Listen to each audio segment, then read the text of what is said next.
Welcome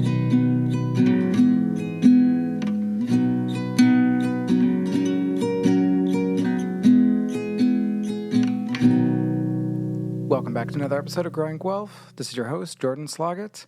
Today I'm speaking to Steph Clarke from the Guelph Tool Library. The Guelph Tool Library is one of my favorite organizations in the city. You'll hear all about my uses of it during our conversation. If you've been enjoying Growing Guelph, reach out to us on social media. You can follow us. You can reach out to me directly at growingguelph@gmail.com. Let me know what you've liked, what you've disliked. Maybe focus on what you've liked, and let me know if you have any suggestions for future guests. I'm booking into the new year now, and if there's someone that you think would be good to feature on this show, let me know, and I'd be glad to talk to them. And with that, let's get straight to the conversation about the Guelph Tool Library.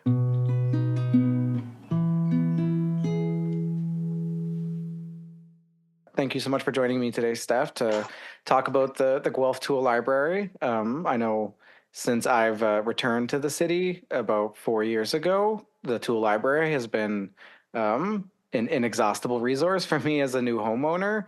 And I feel like I sing its praises to everyone in the city that I talk to who doesn't know of its existence. But can you start off by just telling us a little bit about what the Tool Library is and how it got started?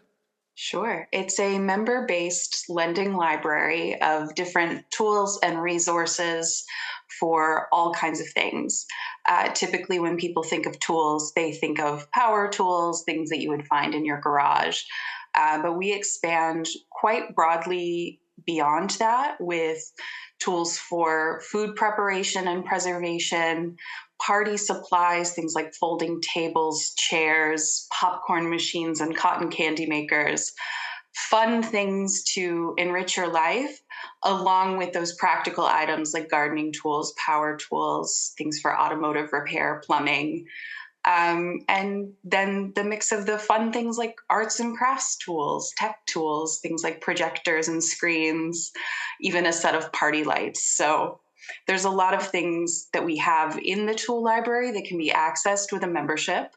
Membership is $70 for the year. It allows you to borrow up to 10 items at a time for up to a week at a time.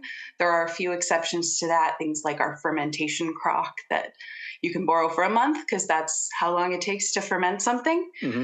And we got started in 2016. I've been with the organization since late 2017, so I came in when we were still fairly new. And it was a group of people from an organization called Transition Guelph. And they had a project called the Urban Food Working Group, which was something designed to help encourage and increase urban food production. And then the city of Guelph had a rototiller that they wanted to be able to lend out to the community garden network. And they didn't want to be responsible for the kind of lending and maintenance of it. So they kind of started a conversation with the Urban Food Working Group, who was toying with the idea of starting a tool library. And then it just grew from there into the organization that we have today. Very cool. I think, the name, not that it's a misnomer, because I think Tool Library is a good name, but it's so much more than the traditional tools people think of. If you think of renting tools from Home Depot, like it is that, but like you said, it's so much more. The actually, fun fact, the podcast equipment that I'm speaking into right now are rented from the Tool Library. I made some buttons of the Growing Guelph logo. I made those using the Tool Library button maker. I've had it where, I've rented popcorn machines for parties. It's a lot bigger than, and even just browsing the shelves of the Tool Library, I find a great way to think about like projects you want to tackle, art things that you've never explored, because some art things can have a high barrier to entry in terms of like going and spending several $100s on things that you might only use once. I have very much enjoyed, not just for the ways that you've helped, the Tool Library has helped me solve problems in my life, like gardening and home renovation things and DIY stuff, but also just enriching the ways that if there's a hobby that you have that you're into, there's probably something at the tool library that, you could help or could help you explore or expand that hobby. Absolutely. Can you speak a little bit about what was your journey to getting involved with the tool library and what drew you to the organization?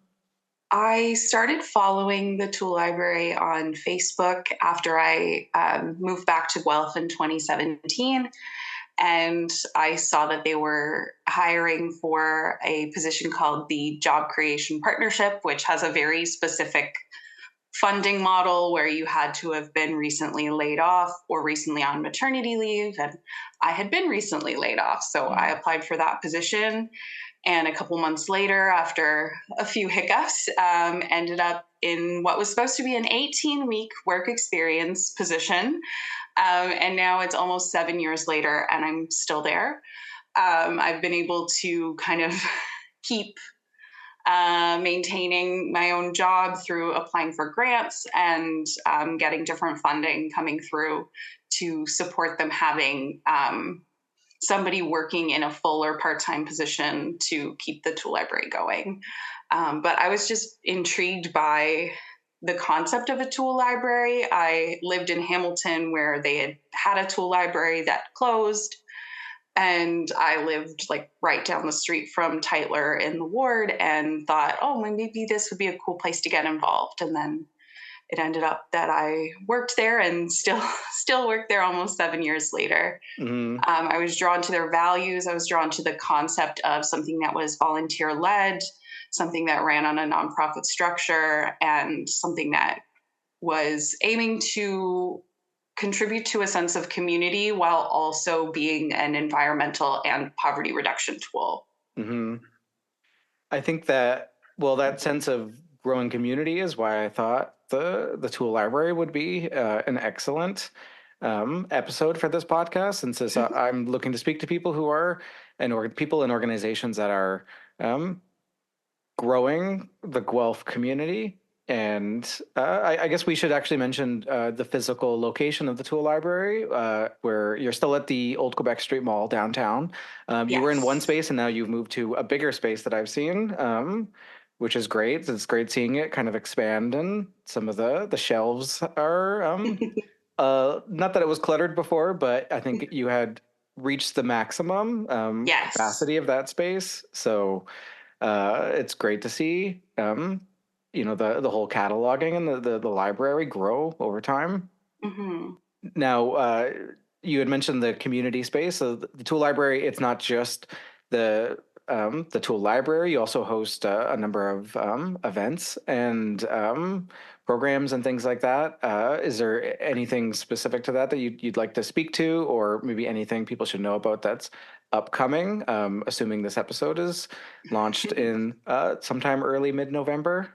Mm-hmm. So, our mission is to build community resilience through sharing knowledge, skills, and resources. And the way that we achieve that is number one, by lending out tools, but we also support and run a number of programs, some that run periodically throughout the year, some that are once a year, and some that run every week. So, the biggest program that we're running right now is the Free Hub Community Bike Center, which currently is running 3 days a week, but for the winter, we'll scale down to 1 day a week and then by appointment only.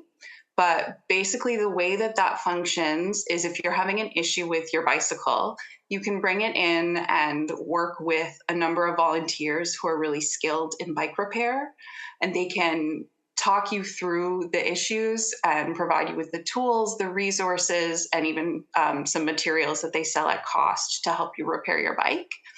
So far, I think they've worked on 500 bikes in the last year. And they're also starting up a bike adoption program that so far has given away about 15 to 20 bikes at a sliding scale kind of adoption fee to cover the cost of the maintenance of the bike. Well, I Um, mean, I'm sure some people that sounds to frame that for some people who might not think of it this way. If you don't have a car in a city like Guelph, a access to transportation of your own, like a bike, can really be life-changing in terms of what it enables you to access the wider community, access employment, access all sorts of things. So that's got to be a real difference maker in people's lives. It's definitely made a huge difference. And we've received a lot of really wonderful testimonials from people that are new to biking, people that are experienced cyclists that just don't know about or have a way to do their own bike repair. Mm-hmm. And that whole active transportation piece as well. We've done some work with the city, with their transit department to support the Free Hub program and to also support things like their bike giveaway and their bike month activities. So the concept of a circular economy is central to the Tool Library. Can you explain what that term means and why it's so essential? The circular economy is essentially removing us from a very linear take, make, dispose, or even a recycling based take, make, reuse cycle of production and use, and into something where waste becomes a resource or waste becomes non-existent, and anything that's made can be repaired, reused, or remanufactured into something else. And so, one of the ways that the Tool Library likes to support a circular economy is through sharing, the Mm-hmm. sharing of a resource like a drill. The average usage time of a drill that's owned by the average person, that drill only gets used for about 15 minutes before things like the battery no longer hold a charge and it no longer works because it's sitting idle on a shelf for however many years until you need to use it again. But our drills get borrowed hundreds of times by hundreds of people. And we also do preventative maintenance to make sure that the batteries last a really long time and that the tool is holding a charge and working well. So we make sure that we've expanded the lifetime of that tool. And then we also ensure that at the end of that tool's life, it's properly recycled or disposed of. Mm-hmm. So that's a huge way that the tool library supports a circular economy because it's not just one tool, it's 1,300 tools that are being shared by around 800 people at any given time. Yeah, once you've embedded yourself in the model of like the Tool Library, where you think about tools in your life where, like there are things that you use maybe just one time for one project, Mm-hmm. and there's other tools that, I mean, you'll know if it's a tool that you're going to use every day, you would probably want your own version of it to Mm-hmm. not to worry about that. But there's so many things that, like you said, we use once in a while, and the idea that everyone needs to have their fully stocked workshop of all of the tools that they're going to use once every 5 years is Mm-hmm. kind of silly. I think it plays into some of the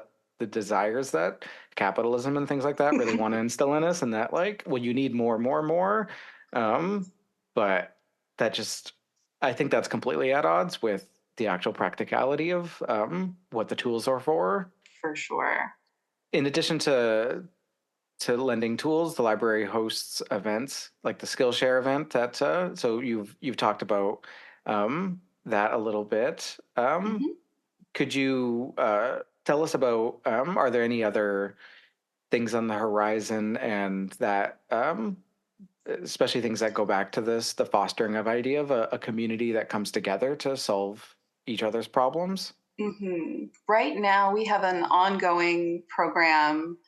I guess it'll be wrapping up as this airs, but a program called Living Better on Less that is focused on helping you live a richer life but using less resources, money, environmental impact, reducing all of that, but increasing your quality of life and showing you how to live a really rich and empowering life.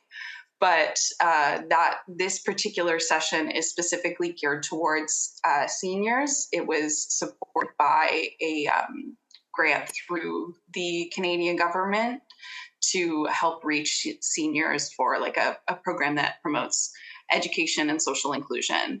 Hmm. So that's running right now every Friday at the Evergreen Seniors Center, but it's also accessible through Zoom if you're not able to attend in person. And it's open to all ages, but it's geared towards seniors. Okay. Is that, I was going to ask, I understand that the Tool Library recently receives support from the Ontario Trillium Foundation. Is that part of what led to the expansion in that program? Or maybe you could speak to what This the Trillium Foundation has done?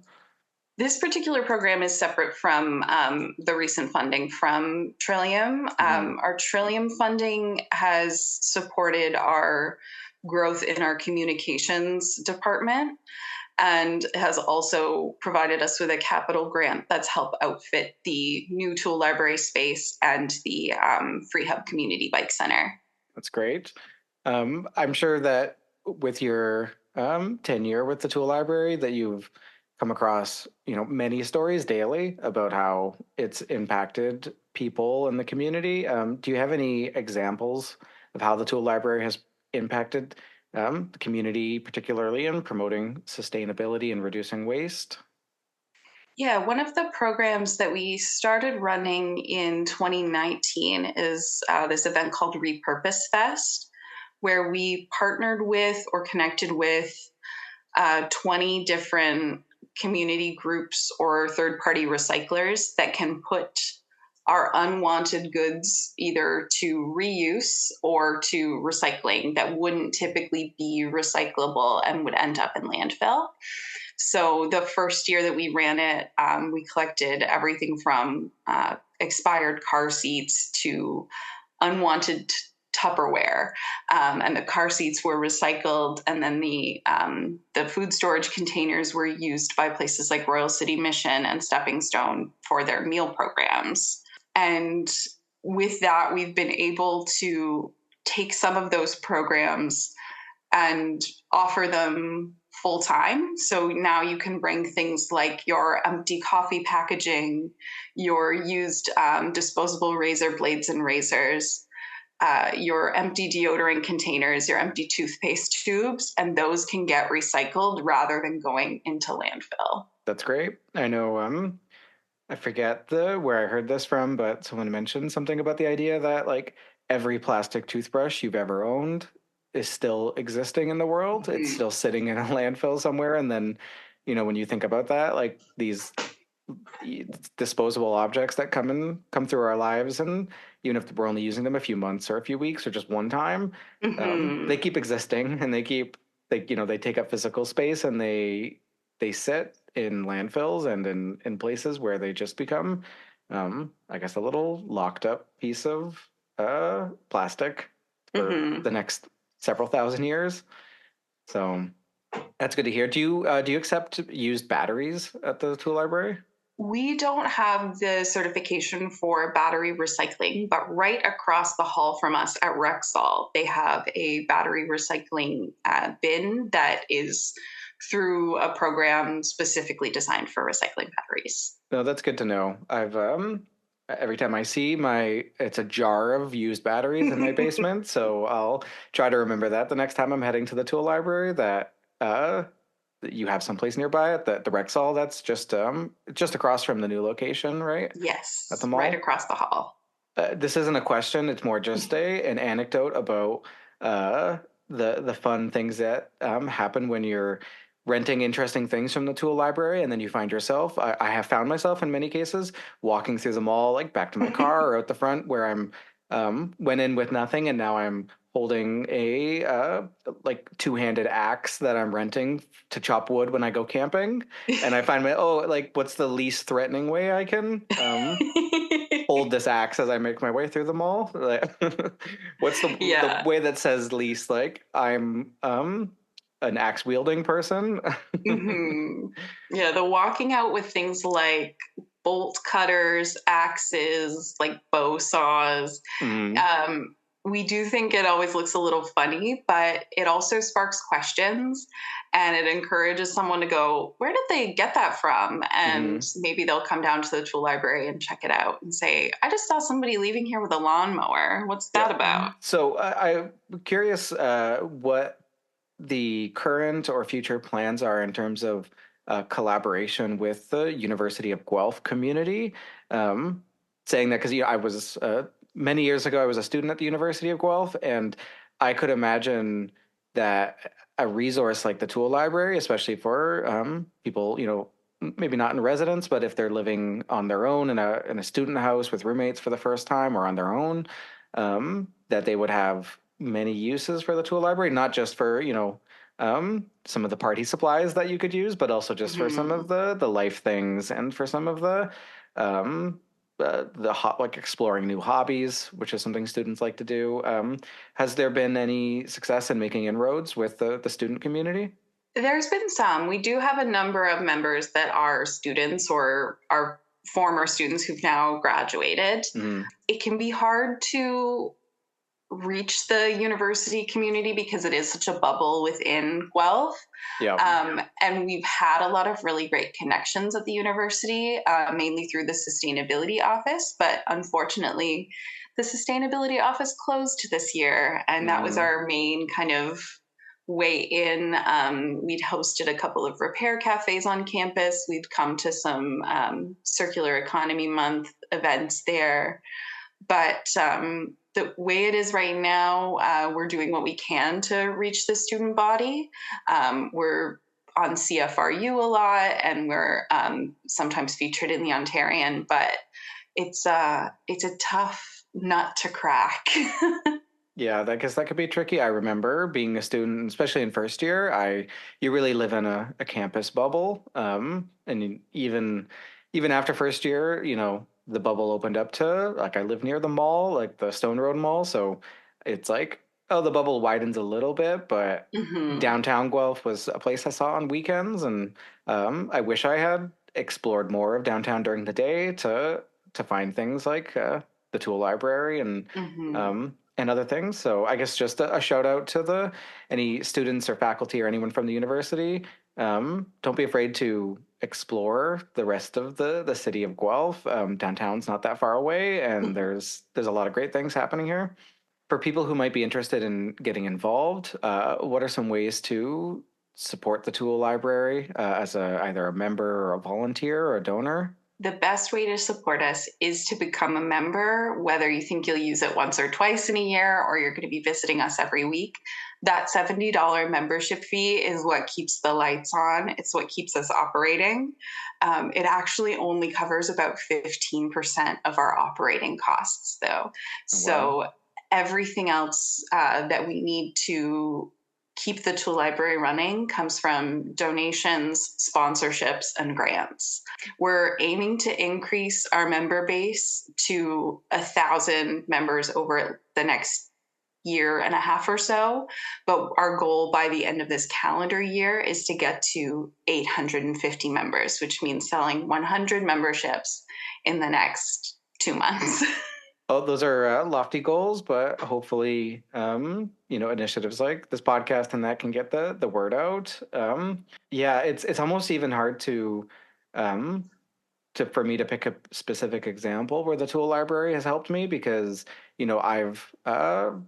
I've rented the wheelbarrow and the shovels when I was doing some gardening projects. I've rented basically any home related thing you could think of, even if it's just a art night or a um, Halloween costume crafting night with friends or it's something like that. The tool library will Mhm. have something that will make the experience more enriching and really add to it.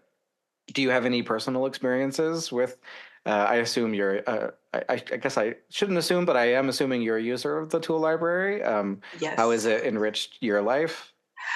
Well, as the program coordinator, I am our top user by default because of the number of things I sign out to run programs. Mm, Uh, but I do also borrow quite a few things for my own life as well. I love borrowing the hot plate to make soup mm, because I'm a soup fiend. So I can have two big pots of soup going at the same time and just get a big batch done. I love borrowing the arts and crafts tools. I'm a very crafty person. So if I want to try out something like screen printing or block printing, I don't have to go out and buy those supplies to borrow them. But then I also love things like the projector for a movie night. That was one of my backyard pandemic activities, was to borrow the projector and watch something projected in the backyard with a couple of friends when it wasn't necessarily safe to be inside watching a movie. Yeah. So there's a lot of ways that the tool library has enriched my life and my activities, for sure.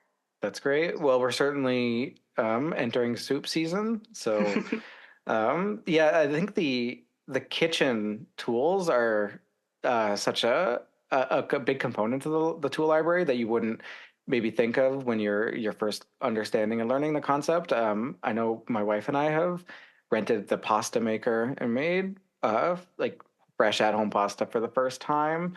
A number of other tools too. It's yeah, and it can be really enriching, like if you're thinking about, oh, you want to do a date night at home, but again, you don't want to go to the store and buy what will probably end up being like the cheapest version of a tool. And I find that the tool library versions of things are quite often the like pro or uh, reliable, like a really good version of something, which Mm-hmm. could let you know, like, oh, is this something that maybe you do want to invest in it for your home kitchen if you're going to use it several times a week, or maybe Mm-hmm. you'll make pasta once and say that's too much work, but you won't really know until you try. Yeah, we even had somebody a few weeks ago that borrowed a whole bunch of canning equipment and they did a big canning party. They had all their friends over to help can tomato sauce, and their friends would get to take home some of the sauce that they worked on.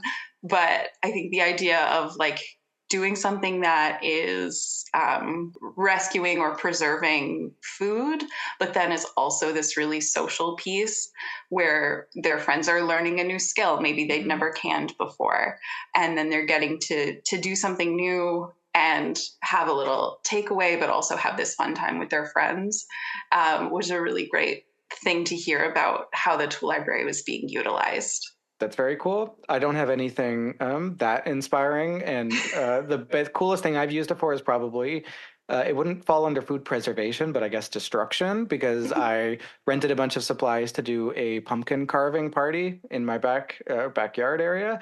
So we had a bunch of friends over, and from the tool library, we rented tables, a popcorn machine, and a couple other things that really kind of brought the event together, which was a lot of fun. So even if you don't need all the supplies for an event, you'd be surprised at like the supplementary things, like you said, the Mm-hmm. projector to watch a movie afterwards, or if you're speakers, if you don't have a nice speaker at home to listen to something, there's basically you can go to the tool library and walk away with a ready-made party or event that will suit Mm-hmm. whatever needs you need. We remember this Boro. We remember your pumpkin carving party.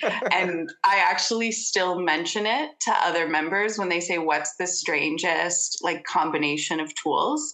Because we could not figure out why somebody was borrowing like 6 drywall knives and party supplies. And I think we asked you when you came back, Hmm. we said, what was this for? Because we were like, it's like a construction party.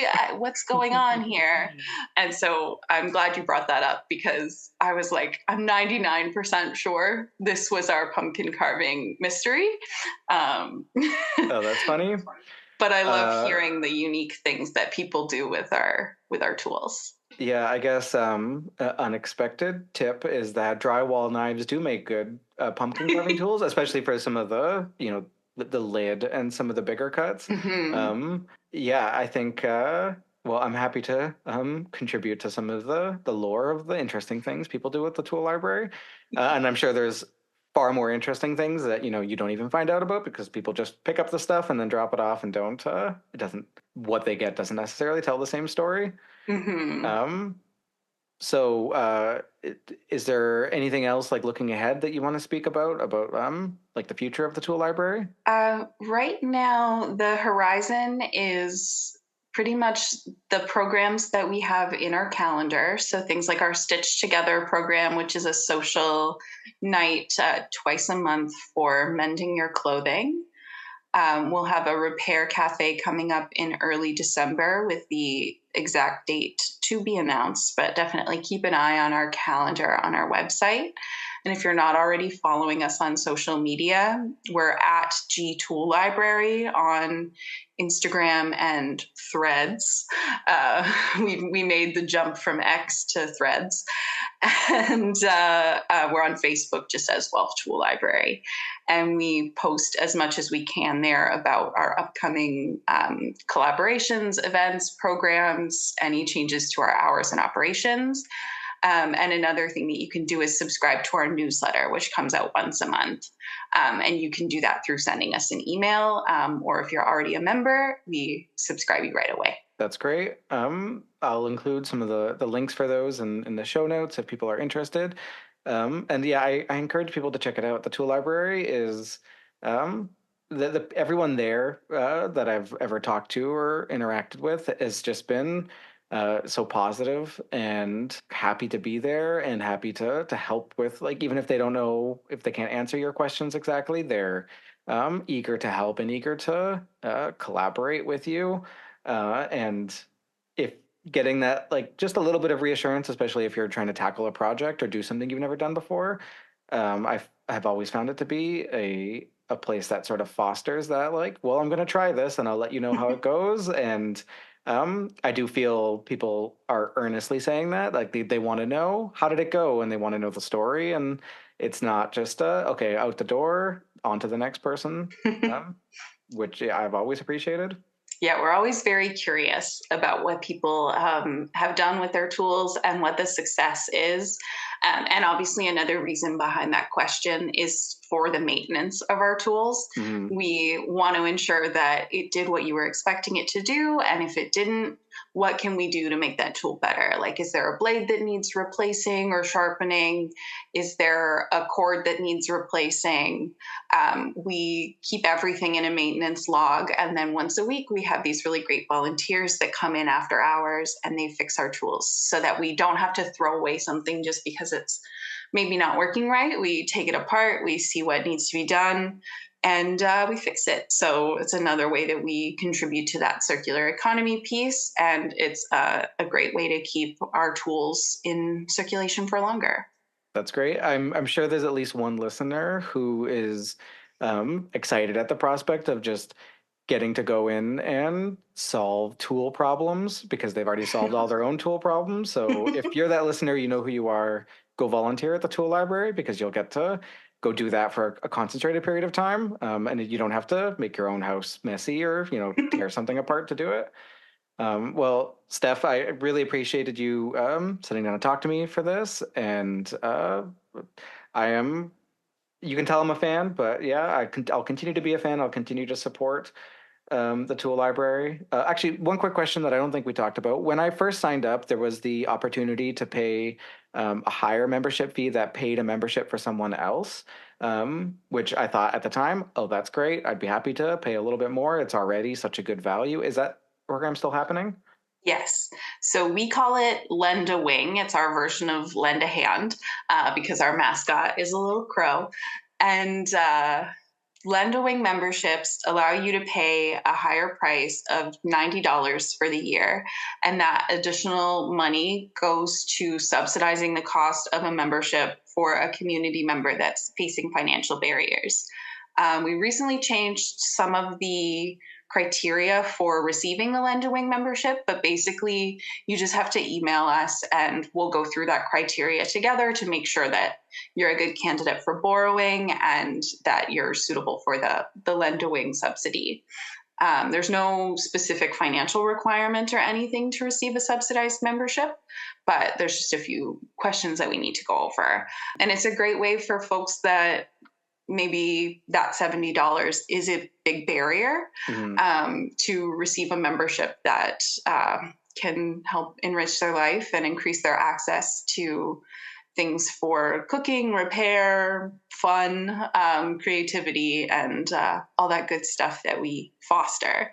So, our Lenda Wing members make up about 10% of our membership, and folks that donate to that program really help make a difference for people in our community. That's great. So if you're listening and you like the idea of this, but the thought of another membership, either on in your life to manage is overwhelming, or that you are in a stressed place financially, just know that the Tool Library's doors aren't closed to you because of that. Perfect. Well, Steph, thanks so much again. It was great speaking to you, and continue doing all the great work that the Tool Library is doing. Thank you, Jordan. Thanks for listening to Growing Guelph. I've been your host, Jordan Sloggett. Be sure to subscribe to us on social media, on your favorite podcast app, and if you have a recommendation for a future guest you'd like me to speak to, you can reach out to me at growingguelph@gmail.com.